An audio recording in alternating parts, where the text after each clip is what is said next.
Pleine de grâce, le Seigneur est avec vous. Vous êtes bénie entre toutes les femmes, et Jésus, le fruit de vos entrailles, est béni.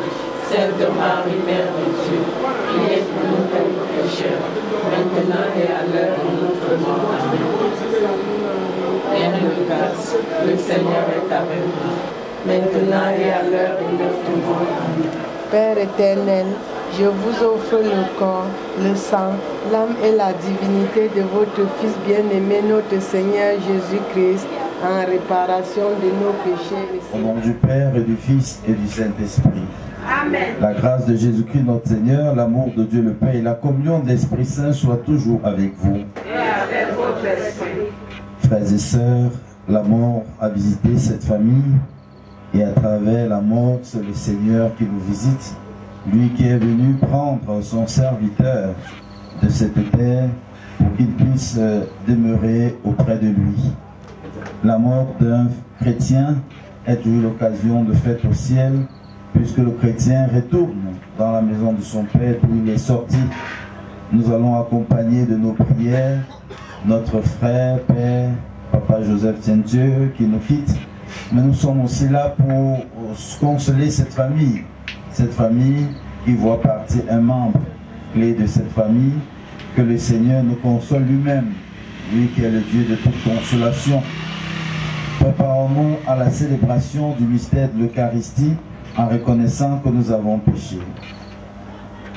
Je confesse à Dieu Tout-Puissant, et je reconnais devant vous, frères et sœurs, que j'ai péché en pensée, en parole, par action et par omission. Oui, j'ai vraiment péché. C'est pourquoi je supplie la bienheureuse Vierge Marie, les anges et tous les saints, et vous aussi, frères et sœurs, de prier pour moi le Seigneur notre Dieu. Que Dieu Tout-Puissant nous fasse miséricorde, qu'il nous pardonne tous nos péchés, nous conduise à la vie éternelle. Amen.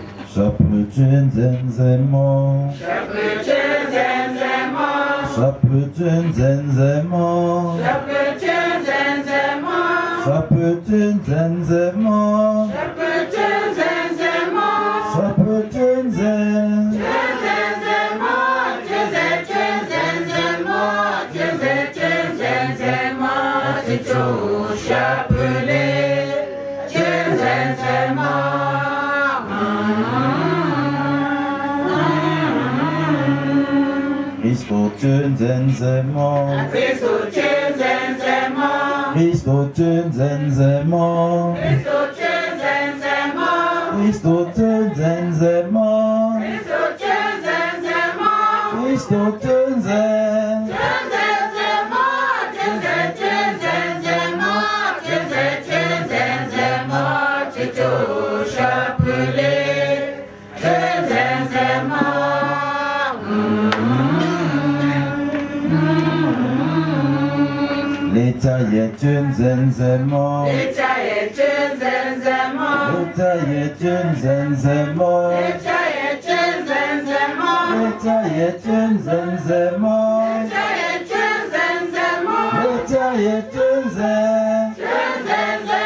Seigneur, n'oublie pas ce que tu es pour les tiens, un Père qui aime à pardonner, un ami qui ne ferme jamais son cœur.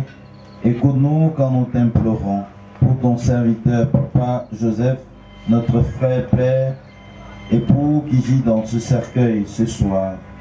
Lui que tu viens d'appeler à toi, tant qu'il a vécu au milieu de nous, tu as été son espérance et sa foi. Maintenant, reçois-le dans ta maison à la place que tu as préparée. Ouvre-lui tes bras et donne-le le bonheur que rien ne peut détruire. Par Jésus-Christ, ton Fils unique, notre Seigneur et notre Dieu, qui vient règne avec toi dans l'unité du Saint-Esprit, Dieu pour les siècles des siècles. Amen.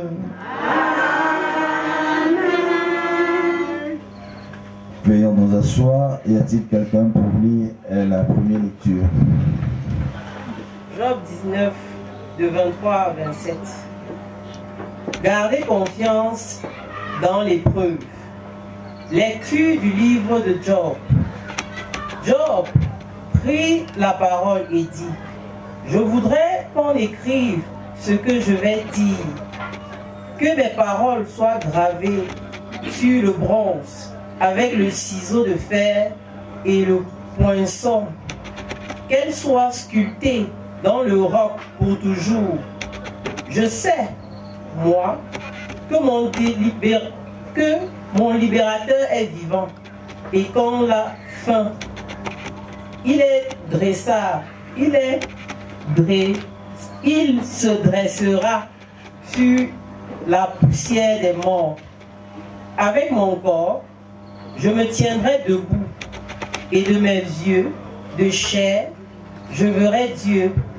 Moi-même, je le verrai, et quand mes yeux le regarderont, il ne se détournera pas. Parole de Dieu Tout-Puissant. Nous rendons grâce à Dieu. Ma lumière et mon salut, c'est le Seigneur. Alléluia.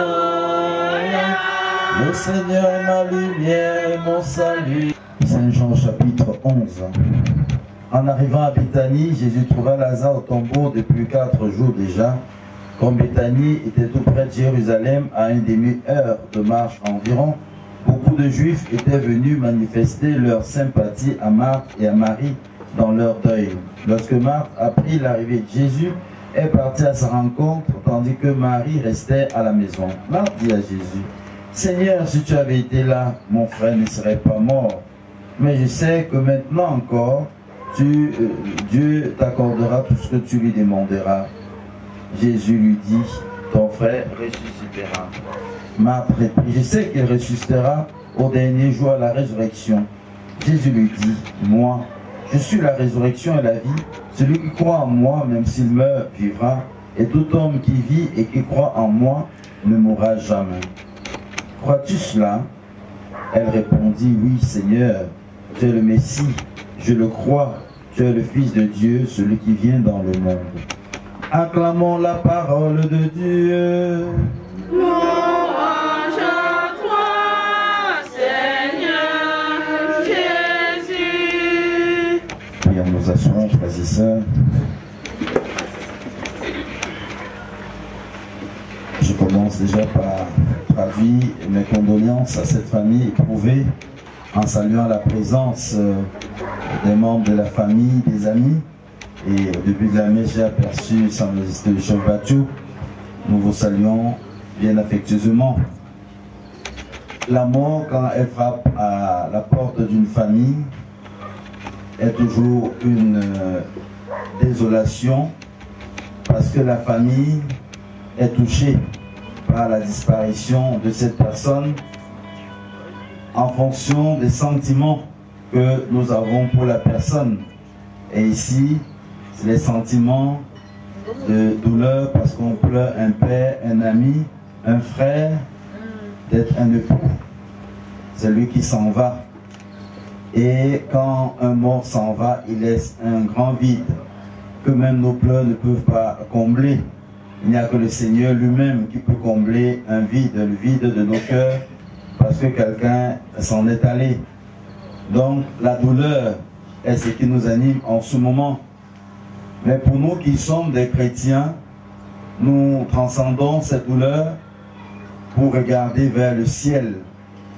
Nous transcendons cette douleur pour appeler sur nous la consolation de Dieu.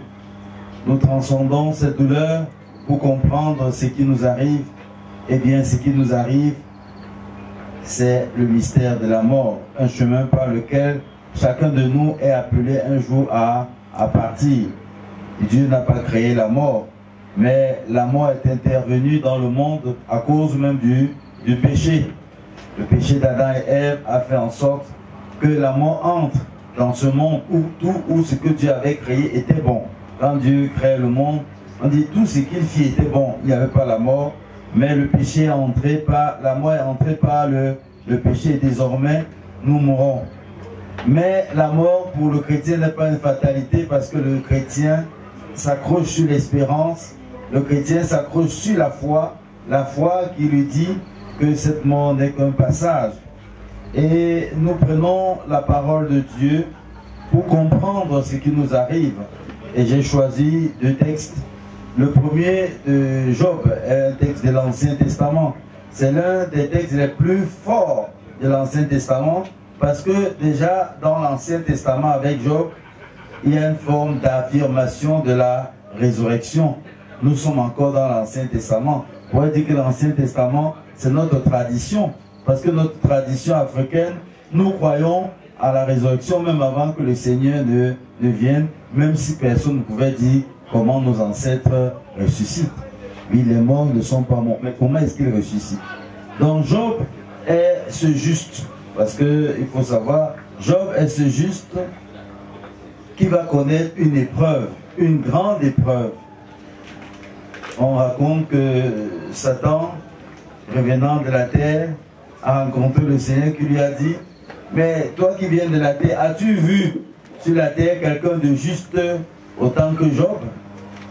Quelqu'un qui est juste, quelqu'un qui fait le bien. Alors dit Satan, dit à Dieu: mais toi, c'est parce que tu lui as tout donné. Enlève-lui quelque chose, on verra s'il ne va pas te maudire. Et voilà que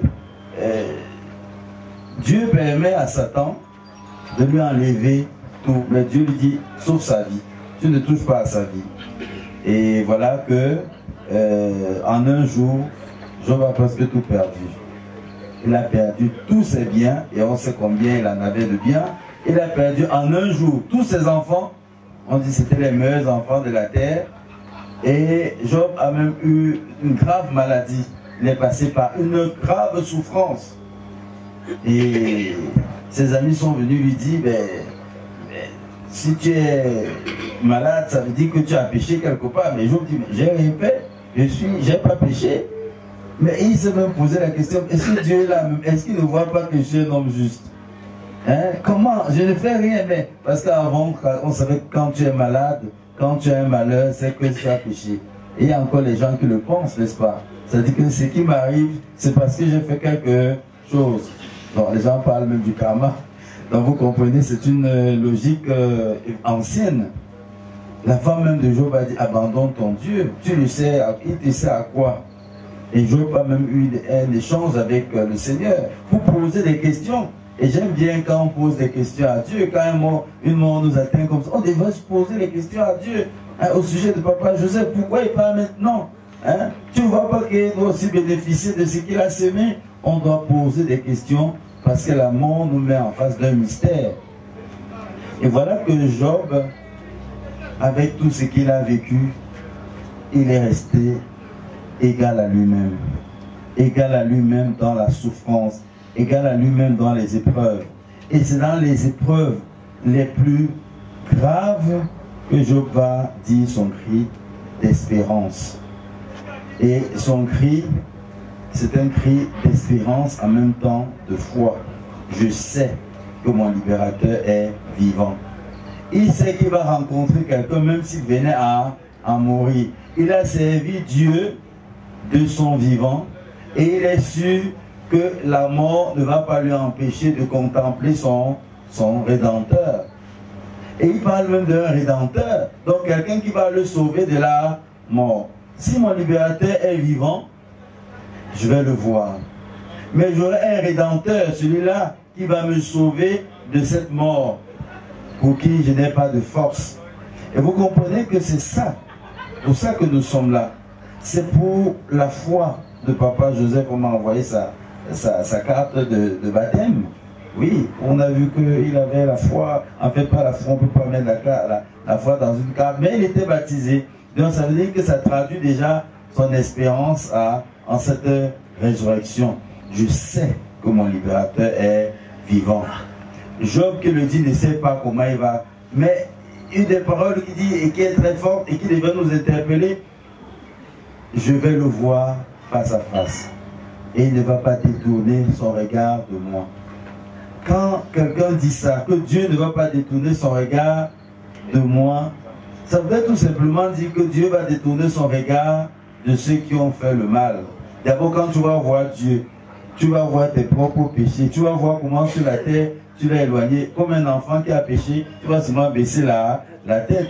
Vous savez que quand vous allez souvent à l'hôpital, même voir votre père et tout ça, quand quelqu'un sait que vous l'avez abandonné, quand vous venez, vous tournez le dos.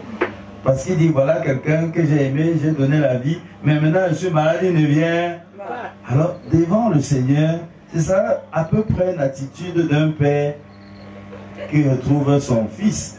Quelle est l'attitude du père vis-à-vis du fils? Quand tu as bien vécu, Dieu ne va pas détourner son regard de toi, il va te regarder. Et c'est ce que nous souhaitons pour Papa Joseph, que Dieu le regarde face à face. Parce que la fin de tout homme, c'est de contempler Dieu face à face. Si à la fin de notre vie, on ne contemple pas Dieu face à face, mais on aura loupé. On aura peut-être gagné sur la terre, mais on aura loupé le ciel.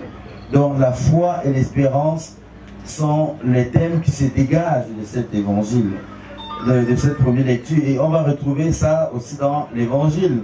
Dans l'évangile, il y a le thème de l'amour et de la foi. Ces deux thèmes sont développés. L'amour d'abord, c'est l'amour d'une famille. Hein? L'amour d'une famille. C'est le meilleur trésor qu'il puisse avoir dans une famille. Vous pouvez avoir de l'or, tout ce que vous pouvez imaginer. Mais si vous n'avez pas l'amour dans la famille, là, ça ne sert à... Dans la famille de Lazare, de Marthe et de Marie, il y avait l'amour. De telle manière que quand Jésus se baladait, quand il partait de Jérusalem dans ses missions, il s'y arrêtait. Parce que dans une famille où il y a l'amour, Dieu même sent que sa présence est là-bas. Et Jésus venait. Chaque fois qu'il passait, ce n'était pas seulement pour s'arrêter, pour manger un bout, mais il y allait parce qu'il y avait de l'amour. Si vous voulez que l'amour, que Dieu vienne dans vos familles, il faut déjà y porter l'amour. L'amour appelle à l'amour. Et Jésus venait dans cette famille. Mais voilà que on annonce à Jésus que Lazare est mort. Son ami. L'ami, on dit bon, non, même pas qu'il est mort, qu'il est malade. Jésus, on cherchait à attraper Jésus parce que c'est déjà presque à la fin de son ministère. On cherchait à l'attraper. Alors il ne voulait pas venir de ce côté parce qu'on le guettait. Mais voilà qu'on lui annonce que son ami est malade. Du jour, cette maladie ne conduit pas à la mort. Mais en fait, Jésus veut poser un signe. Et c'est même le signe qui va être capital pour sa condamnation. On lui dit, ton ami est malade. Il dit, cette maladie ne conduit pas à la mort. Après, il dit à ses disciples, quand on lui dit que Lazare est mort, il dit, bon, allons-y. Les gens disent, mais on voulait t'arrêter, on veut t'arrêter. Tu pars encore là. Et les gens, allons-y et mourons avec lui. Encore l'amour des disciples pour le Seigneur. Allons et mourons ensemble. Et ils vont à Béthanie et ils trouvent que Lazare était déjà mort. Ça faisait 4 jours. 4 jours. Et quand Marthe voit Jésus venir, elle court vers lui. L'amour. Jésus a un cœur humain. Il va au deuil comme nous sommes venus au deuil. Et Marthe court vers Jésus. Et c'est comme c'est un cri de... En fait, un cri de désespoir, mais un cri d'espoir. Si tu avais été là, mon frère ne serait pas... Si tu avais été là. Parce qu'on sait que c'est toi qui fais les miracles. Hein? Si tu avais été là, tu aurais fait des miracles. Tu as guéri la belle-mère de Pierre. Tu as guéri tant de personnes. Si tu avais été là. Mais je sais que si tu demandes encore à Dieu, tout il va faire quelque chose. mais Lazare est déjà dans la tombe. On disait chez les Juifs que quand tu meurs, et les gens le croient aussi, quand tu meurs, ton âme plane encore pour 3 jours. Et au 4e jour, ton âme, c'est fini pour toi. C'est la corruption. C'est-à-dire, pour 3 jours encore, on peut te ressusciter. Pour 3 jours, tu n'es pas encore totalement parti. Mais le 4e jour, vraiment, c'est fini. Jésus vient au 4e jour pour dire que vraiment, même si c'est déjà foutu, je suis le Seigneur de la vie. C'est ça qu'il vient au 4e jour, où il dit, je suis le Seigneur de la vie. Même s'il y a la corruption, je suis capable de. Et voilà que Jésus arrive, Marthe est désespère, et Jésus dit à Marthe, Jésus fait entrer Marthe dans la foi de Job. Je suis la résurrection et la vie. Je suis là, c'est moi Dieu, c'est moi qui ressuscite. Vous comprenez, un Dieu vivant. En même temps, il a le cœur homme, il est vrai homme, mais il est en même temps Dieu. Je suis la résurrection et la... Il dit ça à Marthe. Ton frère va ressusciter. Et quand on célèbre une messe comme celle-ci, c'est la parole qu'on peut dire à la fin. Papa Joseph, votre père va ressusciter. Mais elle dit, je sais qu'il va ressusciter au dernier jour. C'est ce qu'on dit, non? À la catéchèse, on dit, il va ressusciter au dernier... Jésus dit, mais il va ressusciter au dernier jour comment? Je te dis que je suis la résurrection. Je suis là devant toi. Donc quand je suis devant toi là, dis-toi déjà qu'il est ressuscité.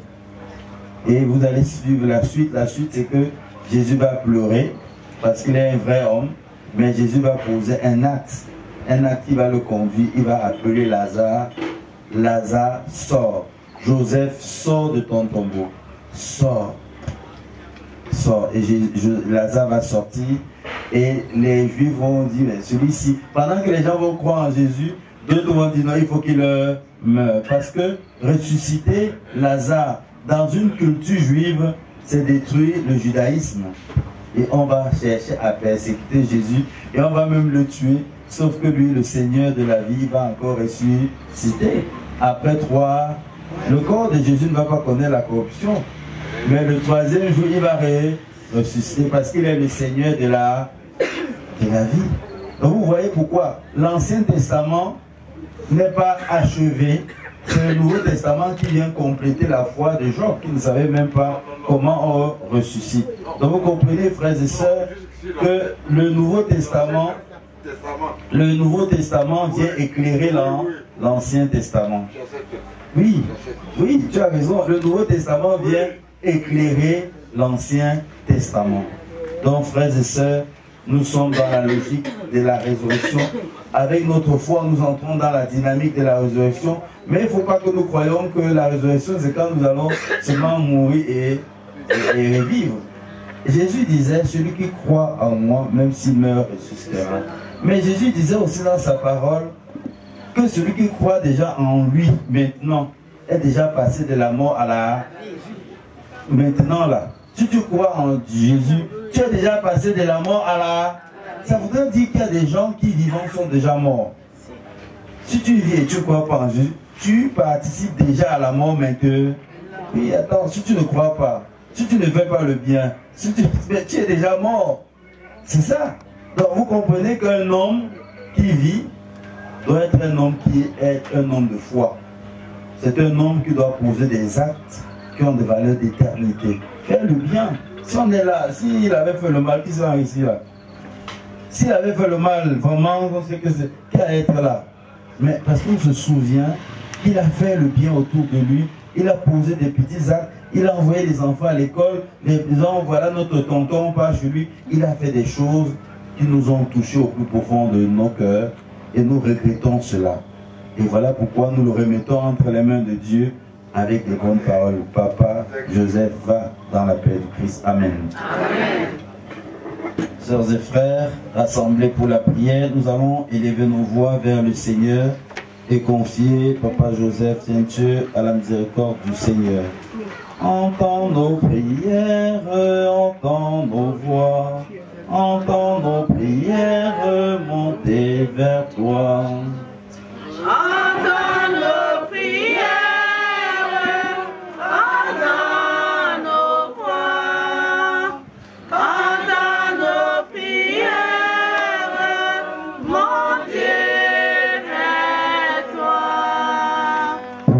Joseph Tientieux, notre père et frère défunt, afin qu'il trouve place dans la maison du Père pour la vie éternelle. Ensemble, prions.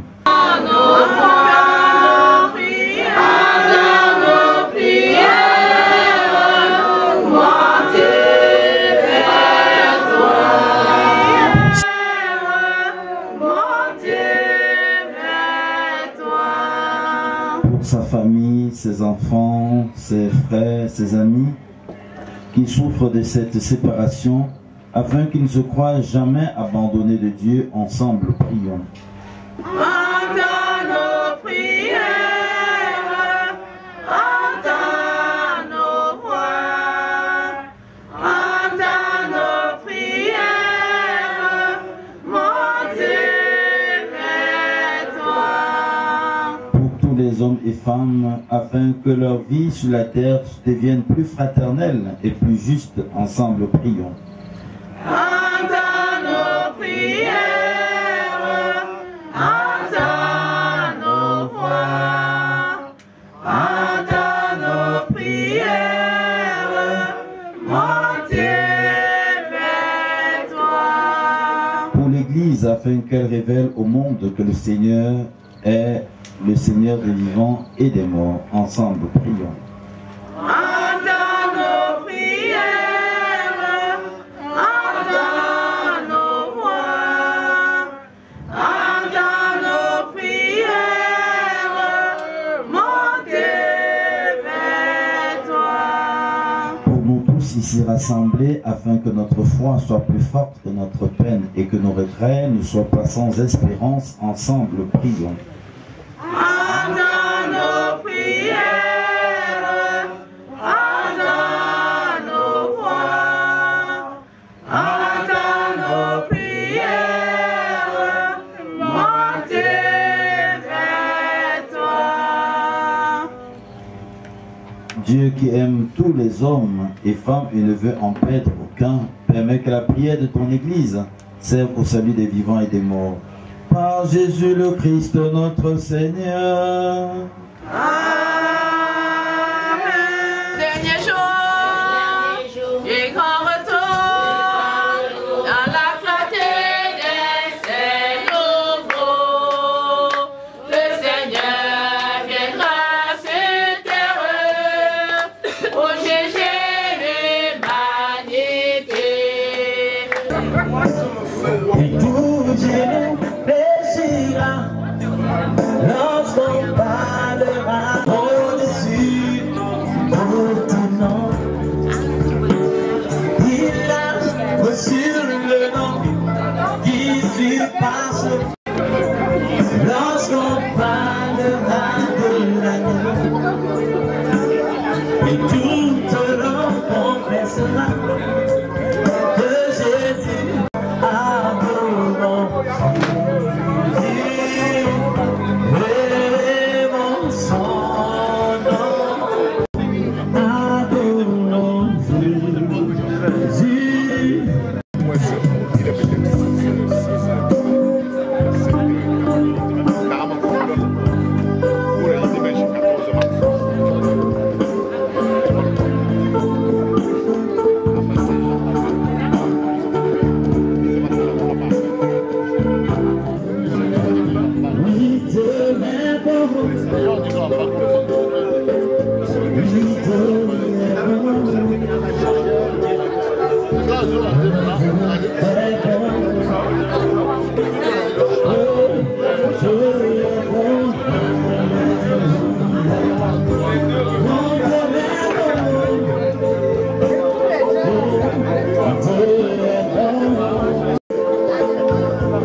Eh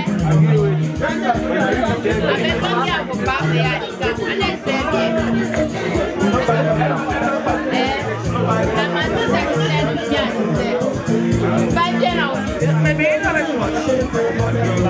bem nove sorte.